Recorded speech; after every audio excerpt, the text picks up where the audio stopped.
I want to go now to Doug Burgum, the North Dakota governor, former 2024 presidential candidate who's gone ahead and endorsed Donald Trump. Donald Trump very impressed with him, promising an important administration role for him after he gets to the White House. At least that's what Donald Trump plans on doing. Governor, always good to see you. Good to see you, Neil. Thanks for having me on. Thank you. Well, let me, first of all, did you get to the bottom of what that role would be, that important role would be in a Trump administration?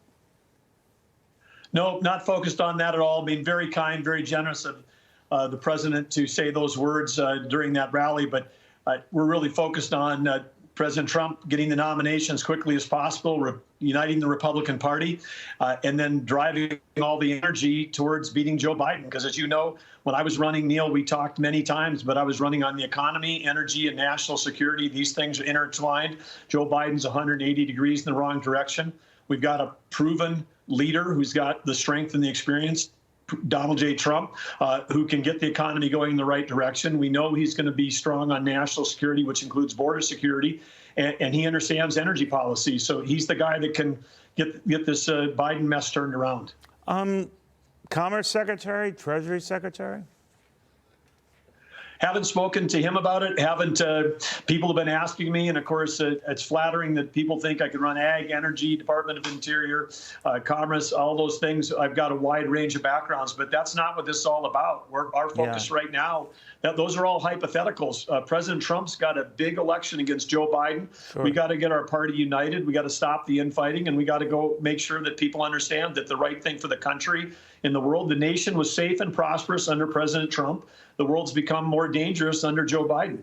I'm belaboring this point. I apologize, Governor. I'm just curious because no matter your politics, a lot of people speak very highly of you as a successful businessman, a successful governor, and an all-around nice guy. But, you know, when you hook up with Donald Trump, and he has a history of going through cabinet secretaries like I do, you know, prime rib at an all-you-can-eat buffet. There's nothing wrong with that. But I'm just wondering, does that give you pause when thinking of joining a Trump administration, if it ever came to that, that he can cruelly dump people and say awful things about them after praising them? Well, as you know, I endorsed President Trump in 2016. I endorsed him in 2020. I campaigned in Iowa for him in 2020. I was campaigning him in Iowa for him again just this last week. I was in New Hampshire with him on Tuesday. It isn't about a cabinet position. I've got a great job. I got the best job in America right now as governor of North Dakota. And as you know, I've got all kinds of opportunities in the private sector. I'm the last guy. When I was running, I said, I'm not running for president to get a cabinet position. And I'm still not, and I'm not endorsing President Trump to get a cabinet position. I'm endorsing President Trump because it's the right thing for our country. It's the right thing for the world. It's the right thing for everybody that cares about our environment. If you care about our economy, if you care about safety in your schools, he's the right answer. Okay. You know, it still takes at this point 1,215 delegates to get to the Republican nomination. Donald Trump has 20 right now, so he's a long way away. Now I know as time marches on here, by March 4th, if you go through all the primaries there, we have a delegate breakdown here. We're going to have another 248 delegates up for grabs at that time. And then getting ahead to, Super Tuesday, where you're all over the map here, not you specifically, Governor, 865 delegates. There are a lot of people who think in that time frame, maybe around the March 5th area, maybe it's pushed back to March 12th or 19th, Donald Trump has it all wrapped up. Do you think that's true?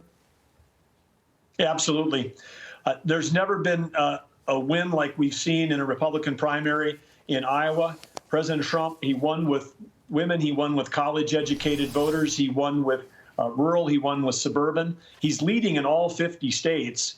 This is going to be over by Super Tuesday. But that was only 13% turnout, Governor. You're quite right. He won by a country mile here, and it was very cold weather, so I'm not minimizing that. But the fact of the matter is, you barely had a little over 100,000 people voting. Well, I think the strength, I had a chance to campaign in over 20 states, spent a lot of time in Iowa and New Hampshire, but around the country, the support for President Trump has never been higher. You've seen that. And of course, conversely, Joe Biden's numbers have never been worse. There's a lot of excitement out there among Republican voters. You're going to see a consolidation. You're going to see people uniting. You're going to see all kinds of endorsements coming to President Trump, either on or before Super Tuesday. This primary is effectively over in my mind already. And the sooner we can get, as a Republican Party, focused on Joe Biden, the better off the country is going to be, and the better off every citizen is going to be. We'll watch it closely. Governor, thank you very much. It's very good catching up with you. Likewise, Neil. Always good to be with you.